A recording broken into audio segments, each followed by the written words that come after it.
Aladdin killed Jasmine. In his efforts to impress the princess and win her hand in marriage, this lovable street rat made one fatal error. This. Is it safe? No, Jasmine, no, it is not safe. Magic carpet ride? More like tragic carpet ride. Did you see what I did there? I'm pretty proud of that one.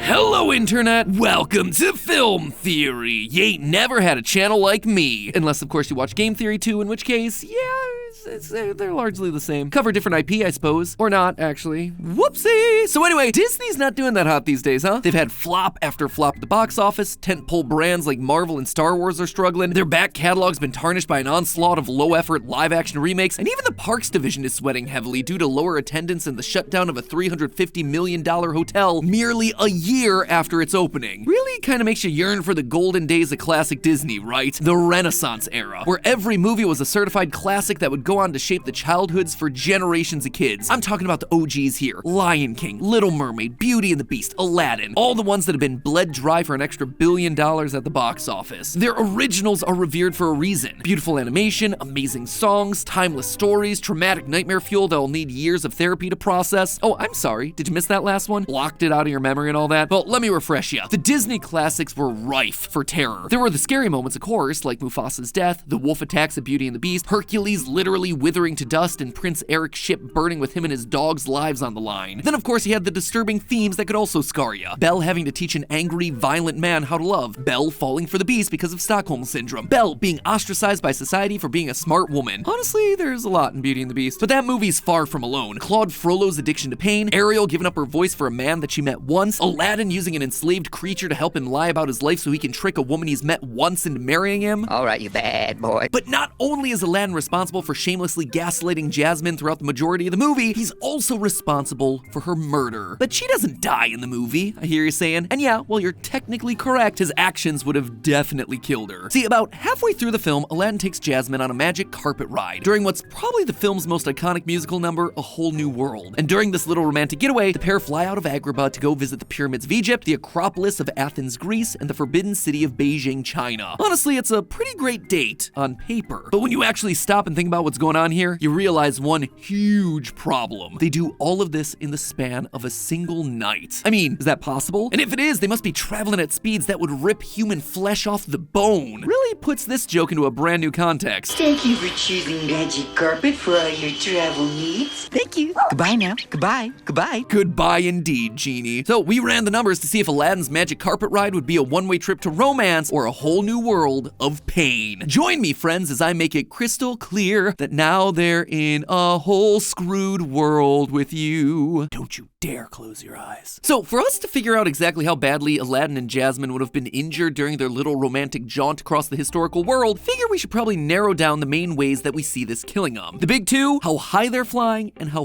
fast they're flying. Let's start off with how high they actually flew. We see Aladdin and Jasmine flying through clouds at multiple points in the song, which set off some alarm bells in my brain since, you know, humans aren't technically supposed to be up that high. See, the higher up you go, the less dense the air is, and the lower the level of oxygen. When you get high enough, there literally isn't enough oxygen in the air for you to survive, and that's without even mentioning how cold it's gonna be the further up you go. So overall, not exactly looking that great for our two little lovebirds. That said, would going up this high straight up kill them? To find out, I first decided to figure out how high they actually got, and I did that by identifying the clouds that they're flying through. Given the shape and volume of the clouds, I figured that they had to be either cumulus or cumulonimbus, given how fluffy and full they looked. Now, cumulus clouds are found up to 6,500 feet in the sky, while cumulonimbus clouds can reach as high as 20,000 feet, much higher. So which altitude are we talking about here? Well, given that we also see the carpet fly through a flock of what appear to be cranes during part of the song, we can actually identify these clouds as cumulus, since cranes typically fly at an altitude of roughly 6,000 to 7,000 feet. As such, we're just gonna call this altitude right here about 6,500 feet or 2,000 meters to keep things simple. So how cold would it be up there? And would Aladdin and Jasmine have died from some sub-freezing temperatures? Well, yeah. At about 6,500 feet, the temperature is gonna be about 35 degrees Fahrenheit, or just about 1 to 2 degrees Celsius, slightly above freezing. So it might be a bit nippy for this couple, especially Jasmine considering how she's dressed. And given that they're spending the entire night up there, and likely experiencing some intense wind chill from flying fast, they might be hot under the collar, but the rest of their bodies are gonna be ice cold. And sick. They're gonna be sick as well. Altitude sickness to be exact. Between 5,000 and 10,000 feet in the air, the air pressure is low enough to cause headaches, nausea, fatigue, fatigue, dizziness, and shortness of breath. This happens because of a fall in barometric pressure, which causes the tissue in your lungs and brain to swell in an attempt to get more oxygen. That being said, at this altitude, while it would be unpleasant, it wouldn't outright kill them. Fun fact, by the way, all of this is actually why planes are pressurized. It keeps the pressure the same as where you took off, so the oxygen levels remain stable, while also protecting you from the colder temperatures at the much higher cruising altitudes. Okay, so if the height's gonna make them chilly and woozy, what about how fast they're flying? Well, to figure this one out, we're gonna need a few key bits of information: how far they traveled and the time frame they do it in. Let's start off with the distance, shall we? Obviously, the pair start off in the city of Agrabah, but Agrabah, it's not exactly a real place, so how are we supposed to figure out where we're gonna be? Well, we've got ourselves a few options. Geographically, we know that it's a city in the middle of a desert, but we also know it's close to either a lake or large river. We know this thanks to a moment in the middle of the movie when Aladdin is nearly drowned by Jafar's goons. Additionally, we have to remember that the opening song is straight up called Arabian Nights, implying that Agrabah is in Arabia, a very specific place. This peninsula in West Asia between Africa and Southeast Asia. So where exactly are we? Well, a lot of fans online assume that Agrabah is located near the River Jordan, because in the intro, the merchant says this. Welcome to Agrabah, city of mystery.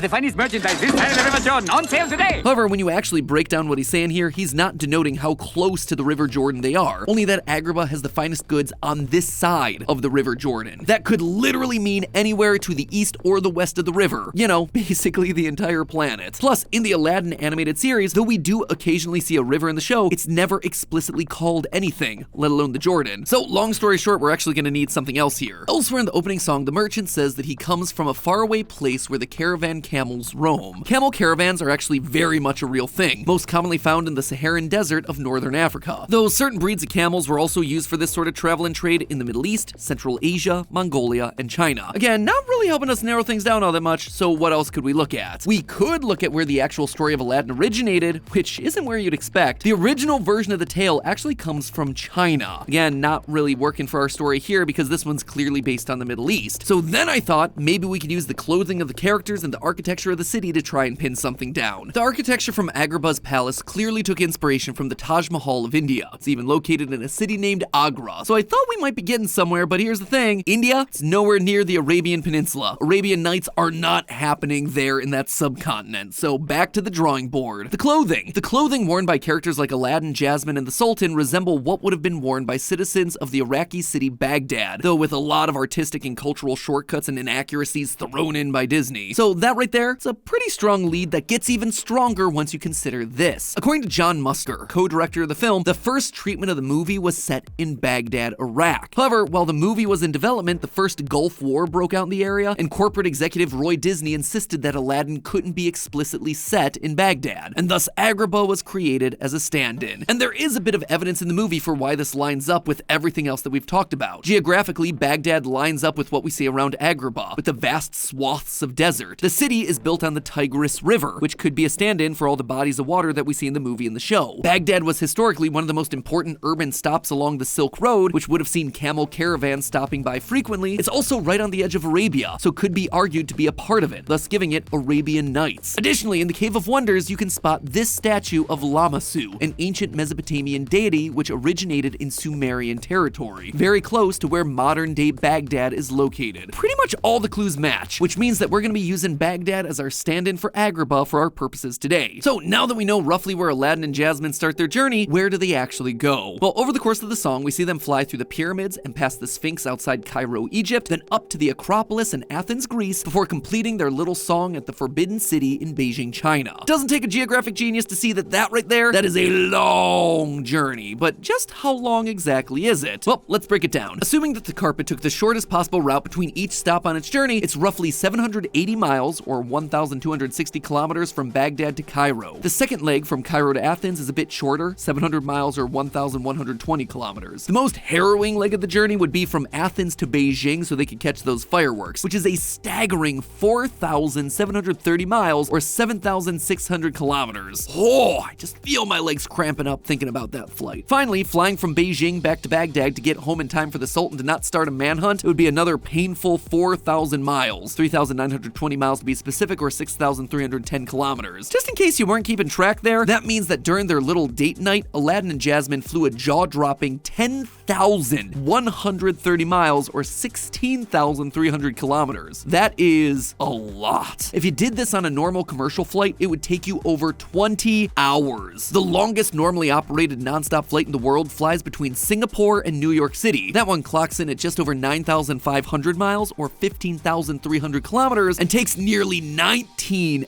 agonizing hours. So now that we know how far they flew, how fast were they going there? Since Aladdin gets Jasmine back to Agrabah before any sorts of alarms of missing princess are raised, this absolutely would not have taken the 20 plus hours that it would take a modern airplane. In fact, when I started researching this theory, I actually wondered if it was going to be possible for all of these locations to be nighttime at the same time. But considering that Beijing is the only real outlier here, just 5 hours ahead of Baghdad, Cairo, and Athens, it should be possible. But that does beg a bit of a bigger question here. Sure, it's possible for all these places to be night at the same time, but how long do Aladdin and Jasmine actually have to fly this far? When Aladdin gets to Jasmine's window, it's already dark out, with the stars clearly visible in the night sky, which puts it decidedly after sunset, and they still need to catch the fireworks over in Beijing before heading back to Agrabah. So when are those fireworks possibly happening? Now sadly, I have to admit, I do not have a 1,000-year-old fireworks schedule from Beijing to double check the time here. But you know what? We're gonna make a pretty reasonable estimate. First off, we're gonna assume that this is happening on the Chinese New Year for a couple of reasons. During the scene, we see a dancing dragon, which is a traditional Chinese puppet used during celebrations. The large, impressive display of fireworks also tells us that this is some sort of a festival. And this is important because fireworks during the Chinese New Year can last into the wee hours of the morning, giving Aladdin and Jasmine the most possible time to leave Baghdad, Agrabah, pass by the pyramids and Acropolis, and then head on over to Beijing to watch the fireworks on this building. Now right there, that's the Forbidden City, an imperial palace at the center of the city of Beijing. Of all the landmarks that they visit, this one was actually the last to be constructed, completed in the year 1420. So using that, we know that at the earliest this movie can take place is the year 1420. And just to keep things simple, we're gonna be using that as our new year here. The Chinese New Year is a festival that celebrates the beginning of a new year on the traditional Chinese calendar, which usually falls on the second new moon after the winter solstice. In the year 1420, the Chinese New Year began on January 24th. And according to the National Oceanic and Atmospheric Administration, the sun set in Baghdad that day at approximately 5:22 p.m. Let's just make it an even 5:30 to keep it nice. In modern day China, during festivals like the Chinese New Year, festivals can be set off continuously for up to 2 hours after midnight. So that right there gives us our flight cutoff. We are getting to Beijing by 2 a.m. at the latest. Using what we found out earlier about flight distances, if you were to board a commercial flight from Baghdad to Cairo to Athens to Beijing, that would normally take over 12 hours to fly. And that's not even considering the fact that they need to be back in Agrabah by the morning. But since Beijing is 5 hours ahead of Baghdad, that puts the time there at 10:30, meaning that Aladdin and Jasmine only have roughly 3.5 hours to travel the 6,000 plus miles between all their stops before that fireworks display ends in Beijing. So to make it, they need to be traveling just about 1,775 miles an hour, or nearly 3,000 kilometers an hour. That is more than twice the speed of sound, which opens up a massive can of worms because moving faster than Mach 2, that is no joke. They're gonna be subjected to some crazy forces. Using this drag equation, and the fact that Disney mandates their Aladdins in the theme parks to be between a height of 5'10" and 6 foot, we can calculate that Aladdin and Jasmine are both facing roughly 144,000 newtons of force every single second that they're flying on that carpet. To put that insane amount of force into perspective, an average person experiences about 67,000 newtons of force in a 40-mile-per-hour car collision. And that's just one quick hit, not every single second that they're in the air. The strongest bone in the human body is the femur, your thigh bone, and snapping a femur only takes about 4,000 newtons of direct pressure. During this date, Aladdin forced him and Jasmine to experience more than 36 times that amount of force. I actually wondered if this would be powerful enough to rip the skin clean off their bones, but running those numbers against the tensile strength of skin meant that you needed something closer to 10 million newtons to make it happen. It would still be enough to break their bodies and send Aladdin and Jasmine hurtling off the carpet, falling to the ground below. In case of emergency, the exits are here,